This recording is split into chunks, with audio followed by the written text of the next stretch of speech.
there's a tendency to try and hurry in football in the modern day, certainly. But we've got a manager who is very far removed from that. I guess we're lucky, in a sense, that we've got a manager who has a bit of previous for taking a long time to build a club. And it's just as well, really, because us as fans, we want to build a club. But we don't have the money to build a club quickly. We can't even do it at the pace that Leicester did it, for instance. Even Aston Villa certainly seem to have the financial clout and capacity to be able to spend money quite quickly. Obviously, the big clubs, Man City and Chelsea and whatnot, are a million miles away. So the only way West Ham were ever going to do it, and by do it I mean basically become better, was to grow slowly and grow organically. Now, I've had a little look at what David Moyes did at Everton, and it is incredibly impressive. However, since then, I think he's improved as a manager. And it sort of led me to the question, really, how good can West Ham be? And can we as fans, if we just wait and see what's going to happen? Now, I'll start off with a striker situation. Because there is a striker situation, there's no doubt about it. David Moyes wants another striker, that much is clear. If he'd have got his number one target, Youssef En-Nesyri, I think we might have seen a bit of 50-50 going on, really, this season with him and Mikel Antonio. So we know that there are players that he wants. What he doesn't want to do is just bring somebody in for the sake of it. David Moyes only wants to bring players in that are going to make the team a lot better. And to see what he wants to do in the striker department, I think you've only got to look at what he's done in the centre-back department. Because Zuma is incredibly impressive. He really is. He's a magnificent player. He's certainly, as far as West Ham are concerned, a next-level player. He's going to... You get the impression you look at him and you think he's going to take our defence onto another level. He's a player you look at, and something to quote Gio, he's almost too good for West Ham. But how good can David Moyes make us? And I sort of look at it and think, how good can he make us within the next 2 seasons? Because it would be easy to look at it. Look at our finish last season. We finished 6th.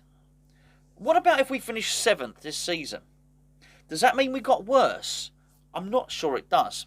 Because I think there's a load of mitigating factors. I think you've got a sort of weird season last season, really, because of the whole fallout from COVID, because there weren't fans there for all the games, all the number of things, because of finances, because of a lot of stuff, because there were clubs like Liverpool taking a dip in form. And I know Liverpool finished above us, but Liverpool basically surrendered points to clubs they wouldn't normally do so. So I don't think they were the only ones. I think there was a little bit of a disparity in the league, basically. Were we the 6th best club last season? I think we were. Were we last season or the season before? Were we the 6th best club in the country? No, within that season, I think we were. I don't think we are in terms of a team. But I think if you take into account all the mitigating factors, I think if you take into account this season, we're actually in Europe as well. Actually, I think if we got out of the group in Europe and finished top 8, I would suggest actually that we had progressed since last season. And we're just going to keep getting better. And I sort of quite like, really, that David Moyes is not going to go and spend the bulk of his budget each season on just squad players. Look, I know he's brought some squad players in. Clearly he has. And looking at Vlasic, there's £30 million spent there. At the moment, let's be fair, he's not pulling up any trees, is he? But that doesn't mean he won't. And it doesn't mean that he's going to be a bad signing. Far from it. So what if Moyes is actually thinking, do you know what, I'll just muddle through this season. Then next season's budget, I'll spend £40-50 million on a striker.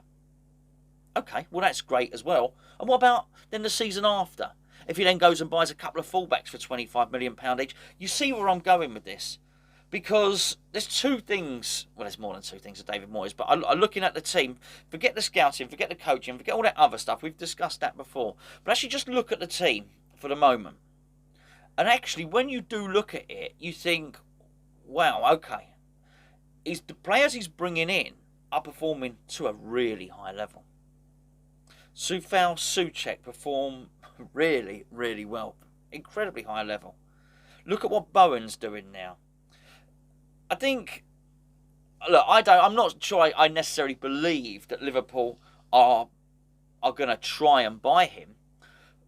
But it becomes more believable all the time that other clubs might be looking at Bowen and think there's a player we want. It's a really, really good signing.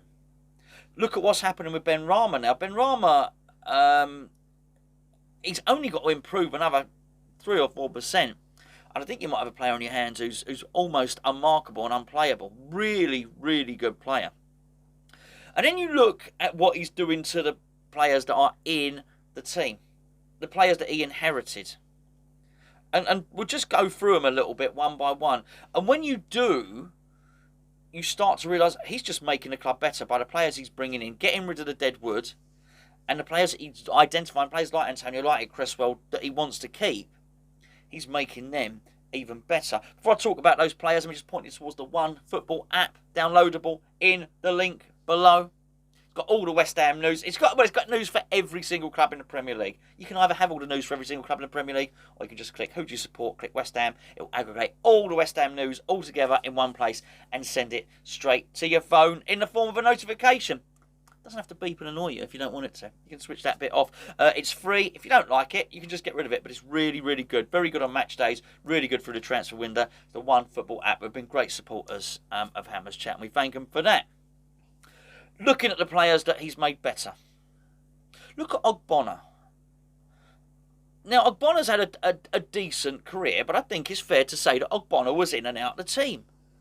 Under Pellegrini, he was in and out. You wouldn't have necessarily said he was the first choice centre-half all the time for all of his West Ham career.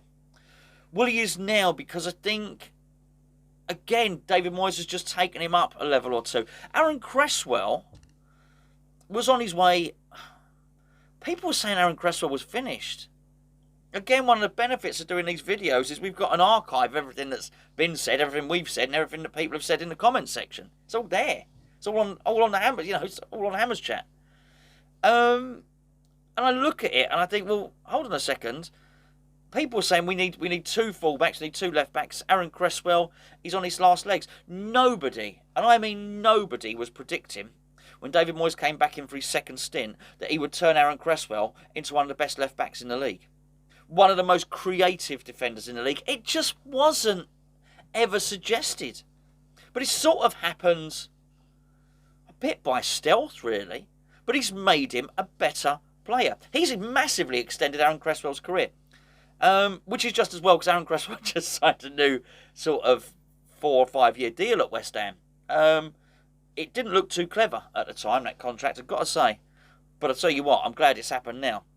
And now you look at Aaron Cresswell and you think, whoa, it's going to be pretty hard to bring in a left-back that's better than Aaron Cresswell. And fair play to Moyes, not just for doing that, but the way he sort of gets him and turns as able to play at left centre-back as well. He's turned him into a versatile and excellent player. To the point where there was points last season when people were saying maybe he might have a chance of getting in the England squad. Of course, the big one, the real big one out of all of them, is Mikel Antonio. We know he's got form for this because he did it with Arnautovic. Arnautovic was a sulky winger who was really struggling to have a massive impact following a big fee that we had to pay Stoke for him. He came in, took one look at him, said, "You're not a wide player, you're a forward." Stuck him in the middle, and again, for that little stint, that little period, which we stayed up and we moved away from the relegation zone, I would suggest Arnautovic looked like one of the best forwards in the Premier League. And now look, he's done exactly the same to Mikel Antonio. What is it that makes David Moyes walk into a club and think, okay, you're going to play there. Cresswell, actually, I might play you as centre-back. Antonio, do you know what? I'm going to play you as a centre-forward. There's clearly something about it. He's done it twice. That's form. I don't know. I don't have an encyclopedic knowledge of what he did at Everton. Maybe he did the same there. I don't know. I can't honestly remember. But you look at the team and you look at the resilience and you look at how he improves players, and you can only really see a bright future. Even if the worst were to happen, and let's say Antonio or someone like got injured, I don't feel it's terminal for the long term of the club. We might struggle for a month or two or whatever the case may be, just purely because our squad's not quite there yet. But David Moyes will be aware of that. He was even speaking about it yesterday. That being said, I don't think we'd suddenly lose all our games. I think he'd do something tactically. I think we'd muddle through. I think we'd find wins from somewhere. I think he'd play with a false nine, Bowen would go up front or whatever. He'd do something. And we'd find a way through. We would manage. He would manage. And you just do wonder, we're this good now. And we have a good barometer. There's consistency. I said this in a video yesterday. We have consistency. This is not a flash in the pan. We're a good team. So for the first time in a long time I can look and say, well, that wasn't lucky.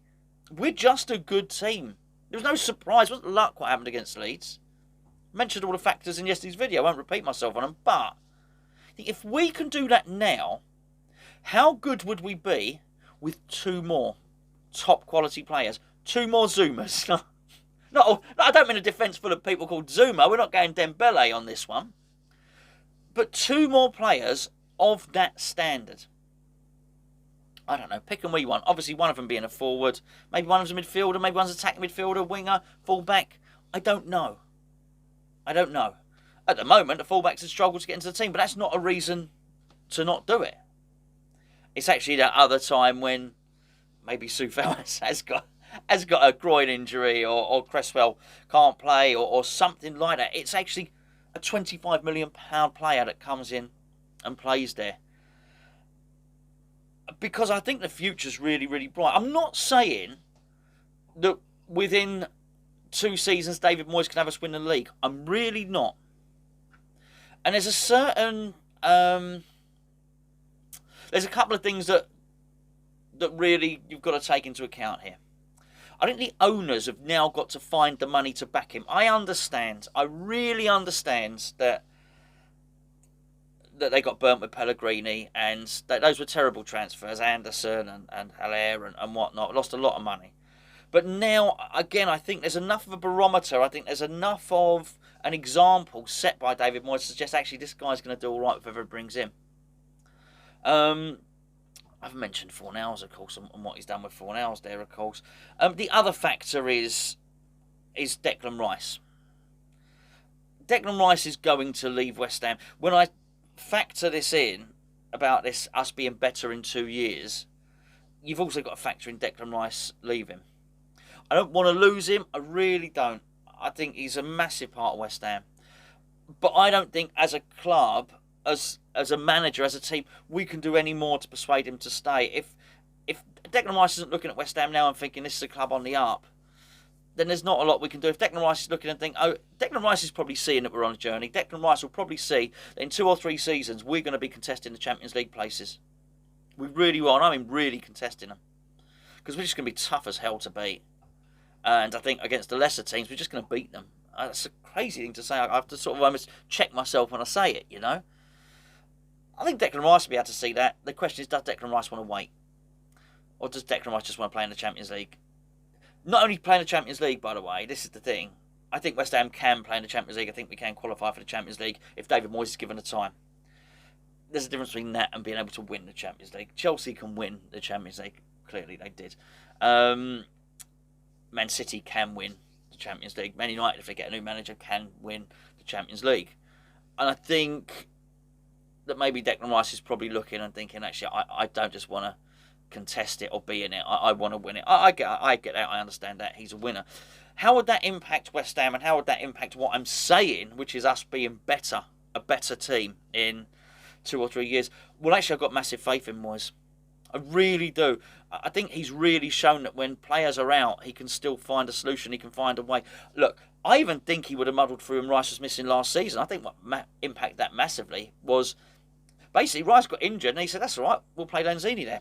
Lanzini was majestic playing there. But then Lanzini got injured and that sort of hindered us a bit too much. I don't even buy into the suggestion that Krau is the Declan Rice replacement. I think Alex Krau is there to be Krau. I think he is there because we don't have enough midfielders. I think he's a midfielder in his own right. I think if we sold Declan Rice, we'd actually go and buy another midfielder for about 45 million and then use the rest of the rice money to buy somebody else. So I actually think we would improve the team. I'm not advocating selling him. I'm just sort of trying to explain about this, us progressing as a team. But it's the only way it's going to happen is by it happening slowly. And I don't think we're far off at all. I really don't. Our first team, with the exception of possibly Man City, who I think would beat us most times at the moment, I would take our first team to give anybody a game. I really would, on a regular basis. Not saying we can't beat Man City, but I'm just saying that Man City seem to have their act together. That Man City for a long time have been able to attack really, really well. They've got a bit of a soft underbelly with their defence. I don't think they've got it anymore. I think with Laporte and Diaz there, they're very, very good, aren't they? They're tougher, basically. They're tougher. With the exception of that, I think our first team is a match for anybody. It's when you scratch a little bit below that.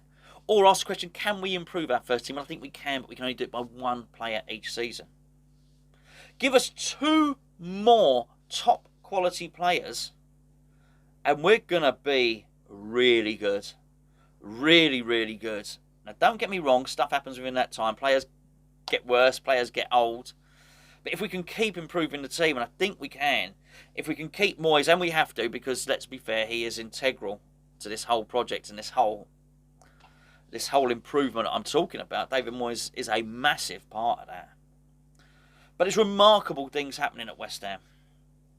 You might not look at it if you were another club. You might not be a Liverpool fan or a Man United fan, Chelsea fan, and look at West Ham and thinking that's remarkable what's happening there. But for us, it is to have the resilience, to have the consistency. We've always been able to kick a football reasonably well. We've always had a skillful player or two. But to be tough and to be winners, this is new. This is new for us fans. In isolated pockets, as I said, yes. But start to stretch it over consistency and if West Ham, West Ham to be a good team over 2, 3, 4 years, it's been a long, long time, hasn't it? Let's be fair. You're probably looking at Ron Greenwood type stuff, really. Which, let's be fair, a lot of us can't remember that. So, bring it on, I say. I'm really looking forward to what David Moyes can do. I just think we have to appreciate as fans, and I'm now starting to, that whilst we might all want to be better next month and next week, I think David Moyes, and here's my point, it's taken me, how long did it take me to get to my point? It's taken me nearly 18 minutes to get to my point. I think David Moyes is possibly looking at it at a longer term than that. David Moyes is probably thinking, you know what, I can make this club really, really good in 2024 or something like that. We just got be a little bit patient. But let's be fair, the journey's going to be good. It's not like we're crap on the way to doing that. We're going to have some really, really good games. We'll lose some games. It's bound to happen. But even look at the one game we've lost this season. What a fine margin it came down to. I mean, a really fine margin. Against a Man United team with some bloody good players. Bring it on. I'm excited. New director of football, new scouting, new video analytics, a manager who's bringing in good players and improving the ones that are already here. Exciting times for West Ham.